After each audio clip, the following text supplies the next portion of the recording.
Yan po yung ating rice mill, oh.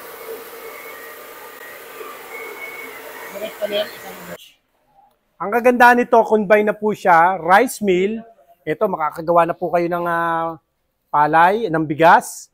Tapos, yung ating pong darak, yung ating pong ipa, pag sinalang nyo naman po rito, pwede nyo siyang gawing darak.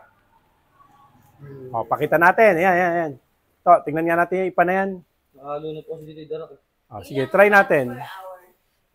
Mamaya pa ipaano ko po sa inyo kung ano. O, sige, buhos natin. Pakikita ko lang po muna rito sa video. Try po natin.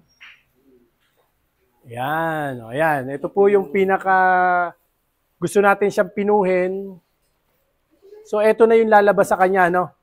Darak na medyo hindi masyadong pino. Pero kung gusto niya siyang pinuhin, isasalang pa natin siya rito sa pulverizer machine. O, try ulit natin yon.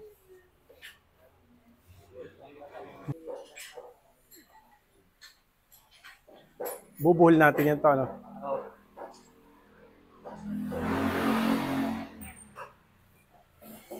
Ang lagay ng palay, ano kagad?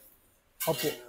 Yun na yung ano. Opo, lalabas po doon. Tanggal na yung ano. Ngayon po kasi tinetesting pa lang din po ito eh. Ayan po. Ayan na. Ito.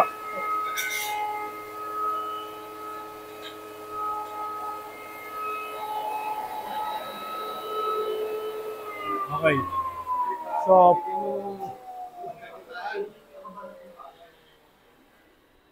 So, pwede natin dito isama to. Ano po? Libre ito. Oh, pwede po. Okay, dito na natin ilagay. Ito, sama mo na nga rito. Tingnan natin. Tingnan natin, ha. Yun. Oh. Ito na po, oh. Ito na yung darak, oh. Naging darak na po. So, wala po siyang tapon. Wala siyang katapon-tapon dahil yung palay natin kanina, palay. Tapos, ginawa po natin siyang bigas. Ayan na po yung bigas. Tapos, yung kanyang ipa, pag kinarga nyo rito, pwede pa rin siyang pakinabangan. Ayan po, oh. Pwede siyang maging darak. Naku, lalo-lalo na po sa probinsya. Saktong-sakto po yan.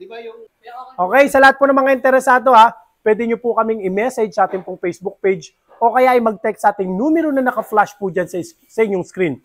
Sa mga nagtatanong kung magkano po ito, ha, dito po sa Diskarte Pinoy TV, sa iba po kasi ang bentahan po nila 25,000 pulverizer lang.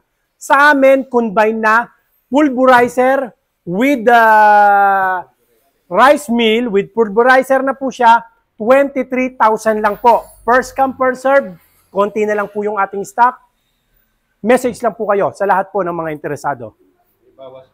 Thank you po, thank you po. Sa mga bibili, ha, video call muna po tayo bago po kayo magpadala ng payment. Salamat!